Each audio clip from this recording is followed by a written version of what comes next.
Good morning, ladies and gentlemen. Welcome to the DNA Forensic Show.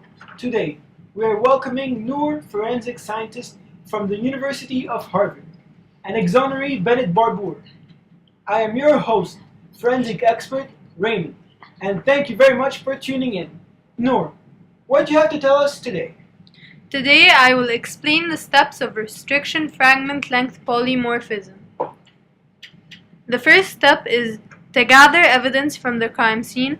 The second step is to separate DNA from an evidence sample. The third step is to cut the DNA remains with protein scissors called restriction enzymes. The fourth step is to isolate the negatively charged DNA fragments in a gel by passing an electric current through it.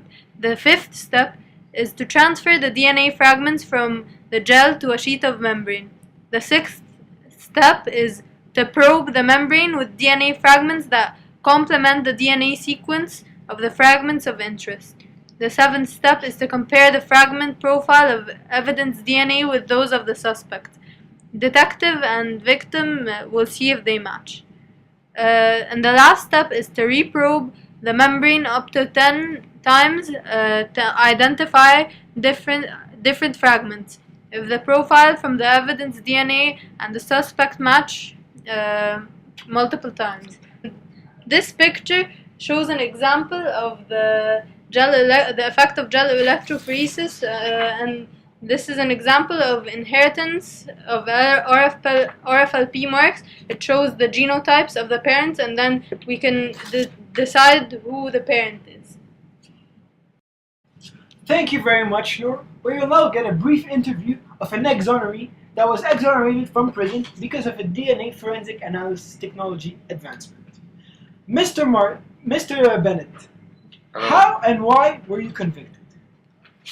I was convicted of raping a 19-year-old woman that was heading to her apartment carrying groceries. She described me as a black man who was holding a pistol and forced her inside and raped her. Later, I faced a 10-year sentence in the prison, and serological analysis of a semen stain showed that an underwear that had presence of type A blood, and it meant that the attacker did not ejaculate or was not a secretary. This shows that I did not ejaculate or did not rape the 19-year-old woman. I personally have a blood B type, and the victim's underwear showed in the presence of type A blood. This shows that I'm not the secretor. I was convicted in 1978 and exonerated later in 2012. There was DNA evidence used later in the crime scene. Mr. Bennett, what forensic science helped in your exoneration? They performed tests of DNA and biological materials from rape kit, swabs, and pieces of cloth preserved. Mr. Bennett, how is your life like outside of prison? I currently live in Jamestown, Virginia. In April 2014, the Virginia legislature approved a bill awarding of approximately $163,000. It was actually the first time such an award goes to a family of an exonerated person instead of the person who was wrongly incarcerated. Professor Noor, can you please clarify to our audience what is CODIS? Sure.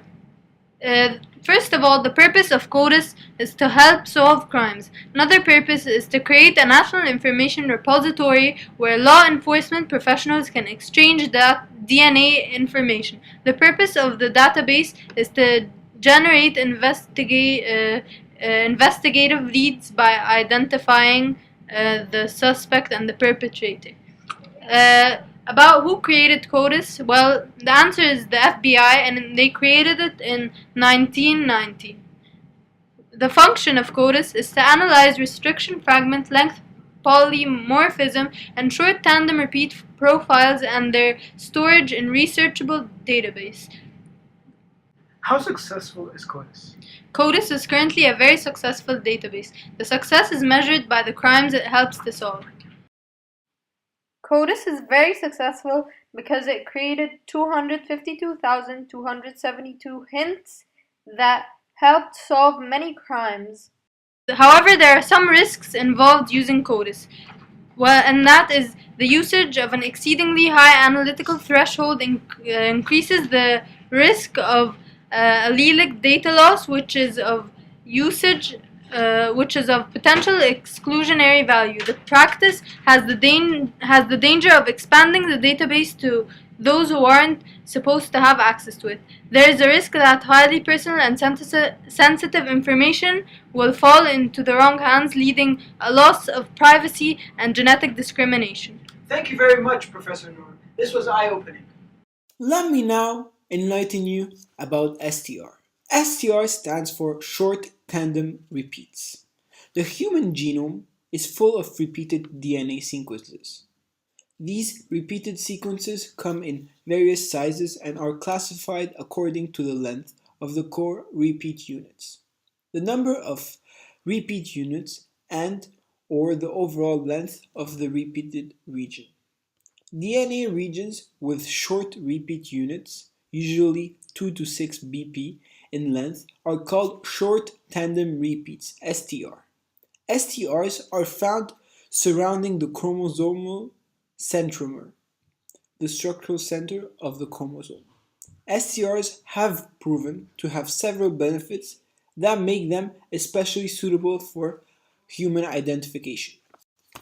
STR have become popular DNA makers because they are really easily amplified by polymerase chain reaction, which stands for PCR, without the problem of differential amplification. That is, the PCR product for STRs are generally similar in amount, making analysis easier. An individual inherits one copy of STR from each parent, which may or may not have similar repeat sizes. The number of repeats in STR markers can be highly variable among individuals, which make these STRs effective for human identification purposes. Furthermore, STR and PCR are related because they are both used in forensic analysis and both consider DNA fingerprinting. In addition, STR is a much faster method and it's much simpler than RFLP. Also, the cost is much lower. Smaller quantities of DNA have to be used in STR compared to RFLP, and also of its faster results.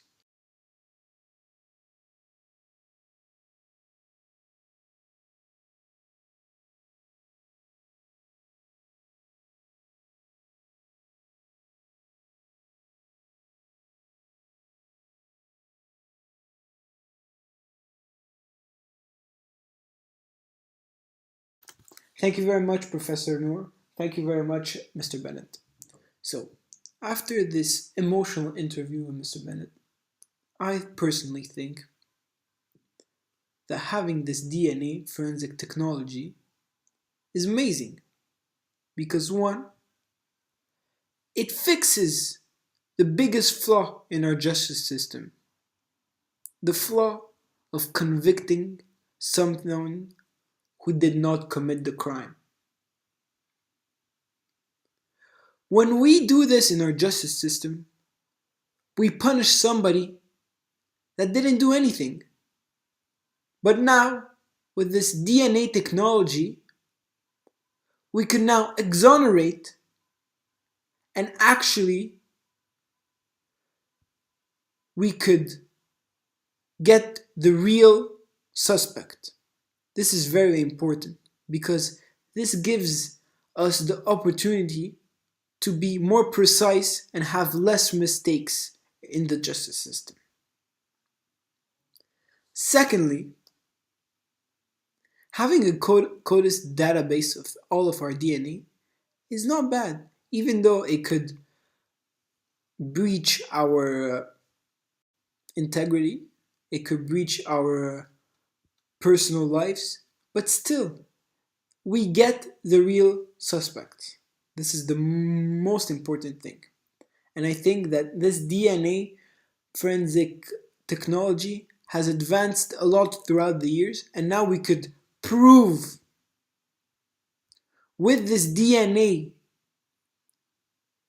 how people are guilty, and we could exonerate how people are not guilty. This helps our justice system, the lawyers, the victims, and the suspects. This also reassures us that we got the real person.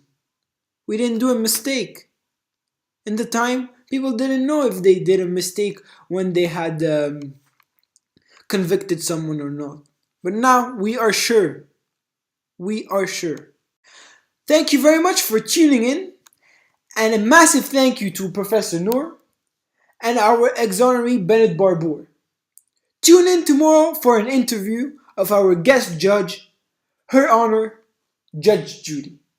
Thank you very much. This is your host, Raymond Laka, and this was your DNA Forensic Show.